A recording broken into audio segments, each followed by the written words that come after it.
Hi everyone, it is Kimber, the study abroad specialist here, and today's video is going to kick off the start of the 5-part series of the remarkable benefits of study abroad. So this is one of kind of the top questions that I get asked, and I know that just kind of looking around, I've seen that people often want to know what the benefits of study abroad are.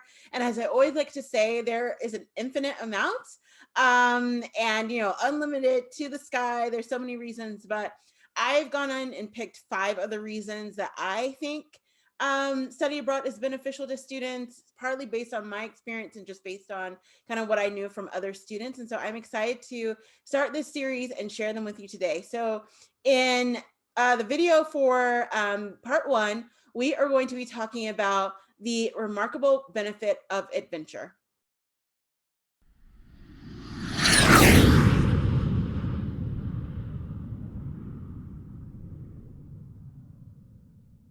So one of the most exciting parts of study abroad is the fact that it truly is a journey. So it's not just this idea of you're going to a foreign country and you're going to get a chance to explore these new places and meet new people and all of that. That obviously factors into it, but it really is this journey. And so when I work with students, the students that I advise for study abroad and the students that I work with in the Live Study Learn Abroad Association and our members community, I really try to help them think of ways that they can maximize this opportunity that they have to study abroad. So yes, you want to have fun, you want to meet people, you want to do all that, but you also want to be able to build on memories and create those experiences for yourself so that you can look back and say, I got to do all these exciting things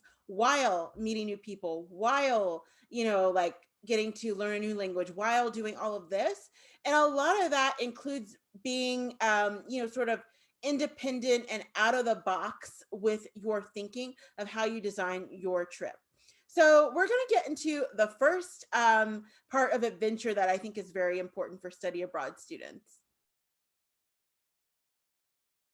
So as you have this benefit of adventure with your study abroad opportunity, I definitely think that you should take as much opportunity and chance as you get to explore sites off the beaten path.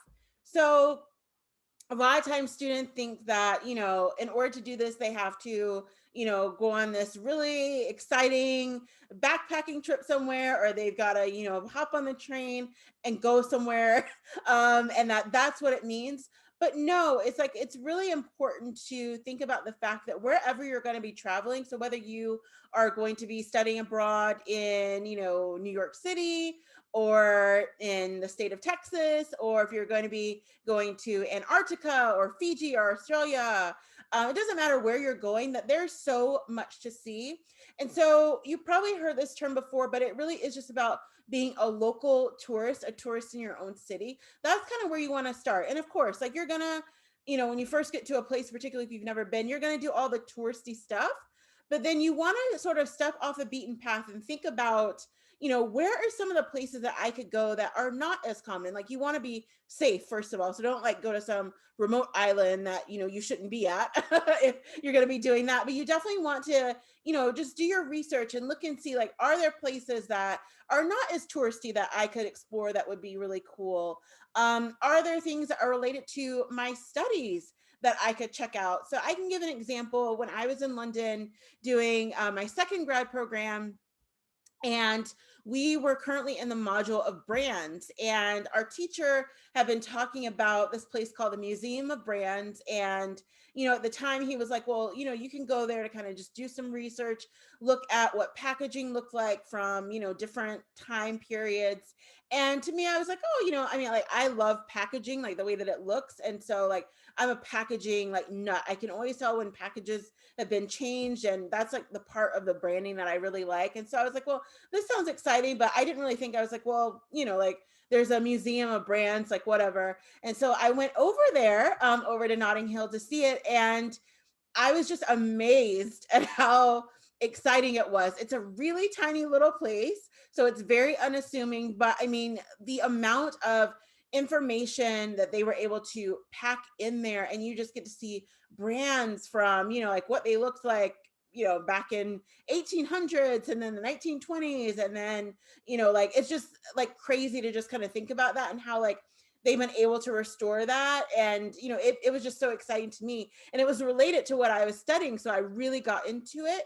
And in the past I had done things like that before, not necessarily going to museums, but just going to different locations that I had read about that were sort of off the beaten path, not going to be filled with a lot of tourists, much more sort of related to locals and what locals like to do. I know I did that particularly a lot in Italy when I was there, because there's a lot of places that are kind of smaller and a lot of tourists don't go there. So it was just kind of nice to do that. So I think anytime that you can sort of step into that adventure and get off the beaten path, it's going to be beneficial to you. Not only because you're going to get to be able to see different things that, a lot of times you wouldn't necessarily get to see if you were just doing the regularly tourist stuff, but also the fact of like, you may get to explore something that you didn't even know was there, or you may find a brand new cool study spot, or you may find, something that you just think that is worth remembering. And you're not going to always be able to find that if you're kind of caught in a sort of run of the mill, this is where you need to go, these are the sites you need to see, this is where you need to hang out. You need to sometimes branch off and go down a different path. So, my second tip for embracing adventure for your benefit of having a great study abroad semester or longer is going to be to plan weekend trips as much as possible. This was something that I swore by when I first went to London, and continued on when I lived in Italy, and then when went back to London again.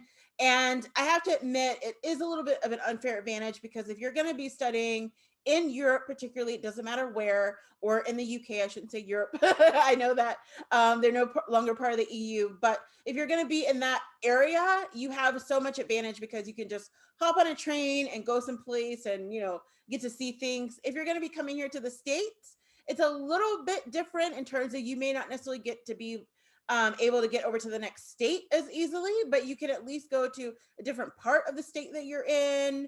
You can do it if you fly, obviously you can get anywhere, but if you just want to take a quick sort of train ride or somewhere, we don't necessarily have that infrastructure right now. In some states we have it where it's quickly to get places, but you know you may just consider that a day trip is somewhere to the next biggest city, and that's great too.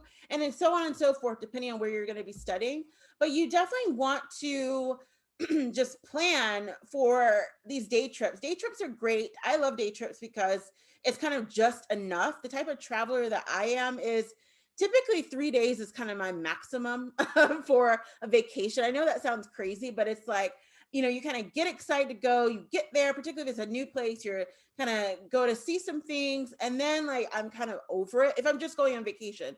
Obviously, if you're studying abroad, it's different. Like you've picked the place you're going there, you're going to be there for at least 4 months. That's different.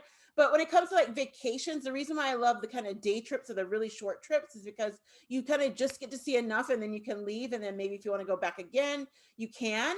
Um, and so I would definitely highly recommend to plan as many day trips and weekend trips as you can to other surrounding places. So maybe you've read about some really cool place that's sort of out of the way, and it's going to take you, like 6 hours to get there.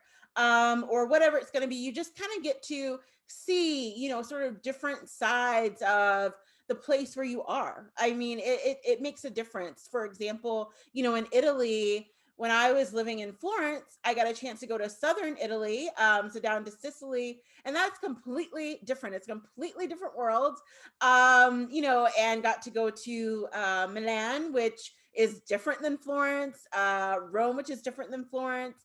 And so you kind of get to do that. I mean, I feel like people don't do it that enough where they live right now. So just where you are, not when you're studying abroad, but just right now, a lot of people don't do it. You just get so comfortable. So it's like if you can just spend some time doing these day trips, that is going to up the adventure for you, because you're going to just get to enhance, what you're being able to see. You may get an opportunity to do even more cooler things in the next town over.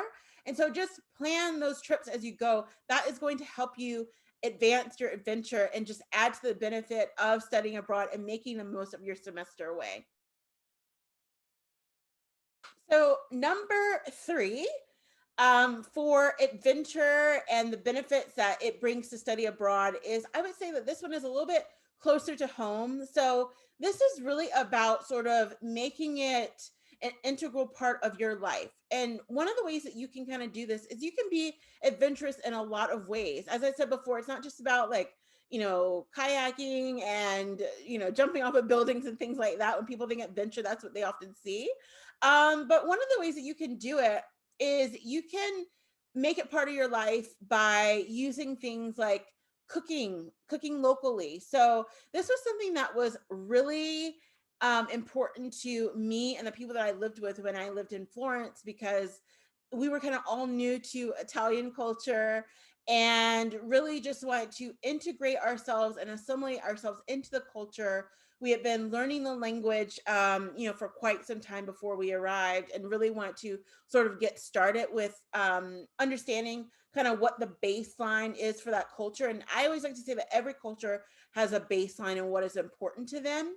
And so, for example, if you come here to the US, sports, not so much right now. I mean, people are kind of all over the place, but sports are an integral part and politics are an integral part of our culture. That's like a baseline of things that people always talk about, unfortunately.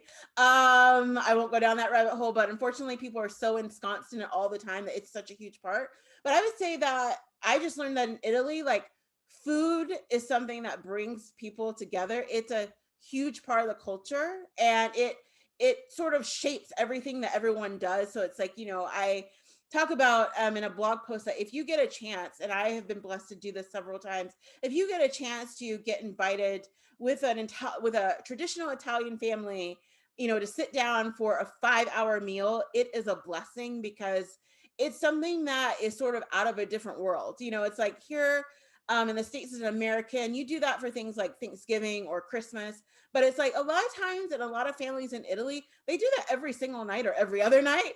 And it's such a huge part of who they are in their culture. And so, what we tried to do during my semester was we would always try to pick one night a week where we would cook like a locally inspired meal. So, it could be something inspired from Florence or from Rome or something like that. But it was definitely like based on the Italian culture.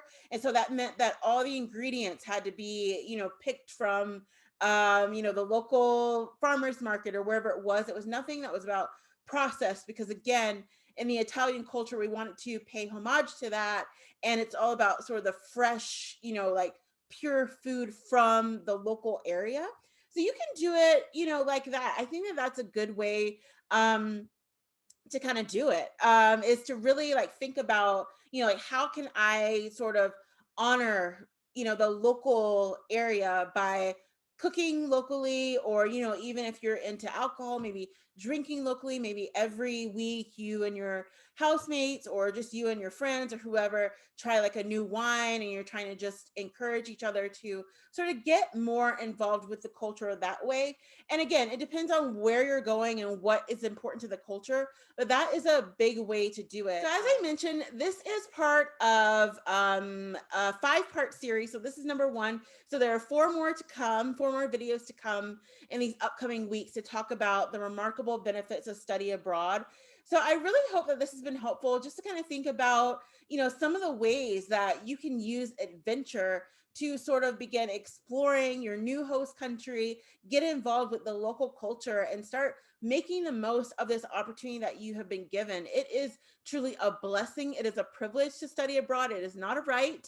And so you really want to take advantage of that. It's only going to help you in the future. And so coming up, we're going to be talking about some of the other benefits, including, the opportunity to be able to use study abroad for your future endeavors and be able to explore in different ways, and also be able to just think about like how you can make connections with people and build your network. So if you are interested, go ahead and click the subscribe button. You're not going to want to miss those videos. And also check out any of the other playlists on this channel. I think that it's going to be really helpful for you. I put out videos every single Friday and sometimes on Wednesdays now as well, but definitely every single Friday. And go ahead and subscribe, like this video, and share it with someone else that you also know who's interested in studying abroad. And I will see you in the next video.